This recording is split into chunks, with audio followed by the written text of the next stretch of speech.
Ant Group and Fintech come of age. A blockbuster listing shows how fintech is revolutionizing finance.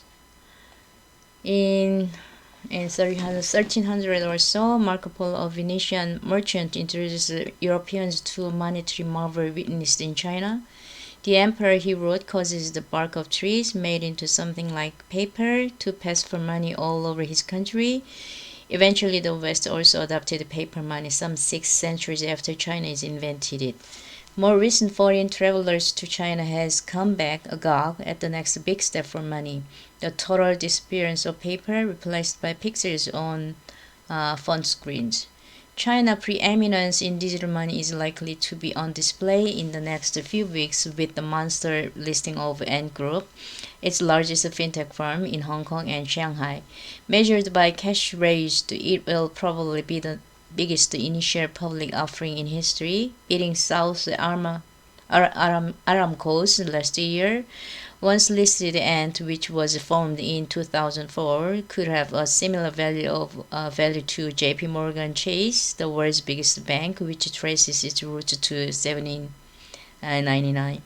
Ant's rise worries hawks in the White House and enthralls global investors. It portends a bigger transformation of how the financial system works, not just in China but around the world. Jamie Dimon, J.P. Morgan's boss, and others have kept wary and admiring eye on Ant for years. Oh my goodness. Spun off from Alibaba, an e-commerce firm. It has over 1 billion users, mostly in China, and its payments network carried over $16 trillion of transactions last year, connecting 80 million merchants, see briefing.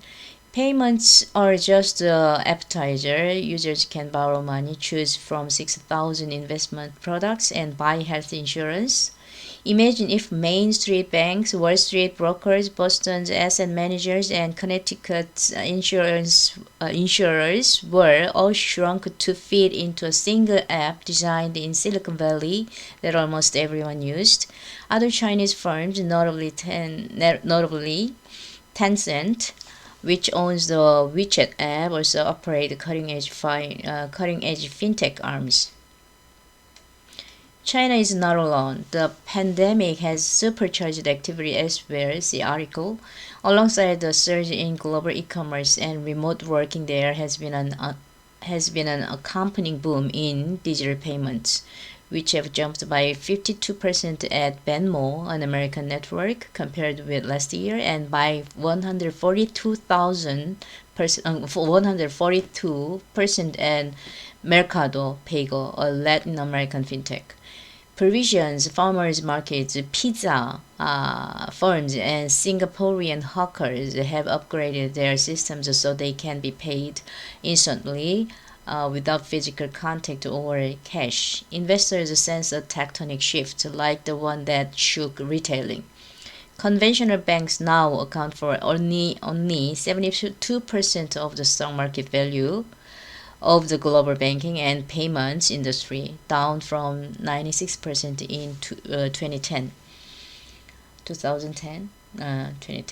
If the surge in digital finance is universal, the business models behind are not. In Latin America, look out for digital banks and e-commerce pioneers such as Nubank and Mercado Libre, owner of Mercado Pago. In Southeast Asia, Grab and Gojek. Two ride-hailing services are becoming super apps with financial arms. Fintech firms now provide the majority of consumer loans in Sweden. In America, credit card firms such as Visa, the world's most valuable financial firm, digital finance giants such as PayPal, the sixth, and the big banks both cooperate and compete. Tech giants such as Apple and Alphabet are dipping their toes in, tempted by the financial industry's $1.5 trillion global pool of profits. There is much to be excited about. At its best, the fintech offers big gains in efficiency. If the world's listed banks cut expenses by a third, the saving would be worth $80 a year for every person on earth, and makes razor-thin margins on payments and takes minutes to grant a loan. Gone are the days of getting gouged by money changers in airport. Firms such as TransferWise and Airwallex offer exchange services that are cheaper and faster. Digitization also promises to broaden the spread of finance. Reaching customers will be easier, and data will make loan underwriting more accurate. Firms like Square and Stripe help small businesses connect to the digital economy. In India and Africa, digital finance can free people from dodgy money lenders and decrepit banks. By creating their own digital currencies, governments may be able to bypass the conventional banking system and tax, take deposits from, and make payments to citizens at the touch of a button. Compare that with the palaver of Uncle Sam posting stimulus checks this year. Yet the fintech conquest also brings two risks. The first is that it could destabilize the financial system. Fintech firms swarm to the most profitable parts of the industry, often leaving less profit and most of the risk with traditional lenders.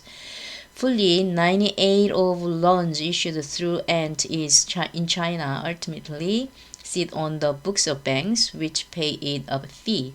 Ant is eventually expected to capture a tenth or more of Chinese banking's profits. Lumbering lenders in the rich world are already crushed by low interest rates, legacy IT systems, and huge compliance costs.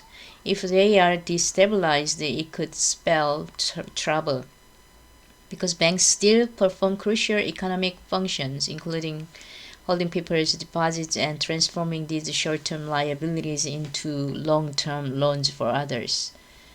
The second danger is that the state and fintech firms could grab more power from individuals. Network effects are integral to the fintech model. The more people use a platform, the more useful it is, and likely that others feel drawn to it. So the industry is prone toward monopoly. And if fintech gives even more data to governments and platforms, the potential for surveillance, manipulation, and cyber hacks will rise. In China, Ant is cog in the Communist Party's apparatus of control. One reason that it is often unwelcome abroad. When Facebook, a firm not known for its ethical conduct, launched a digital currency, Libra, last year, it caused a global backlash. As the fintech surge continues, governments should take a holistic view of financial risk that includes banks and fintech firms. Chinese regulators rightly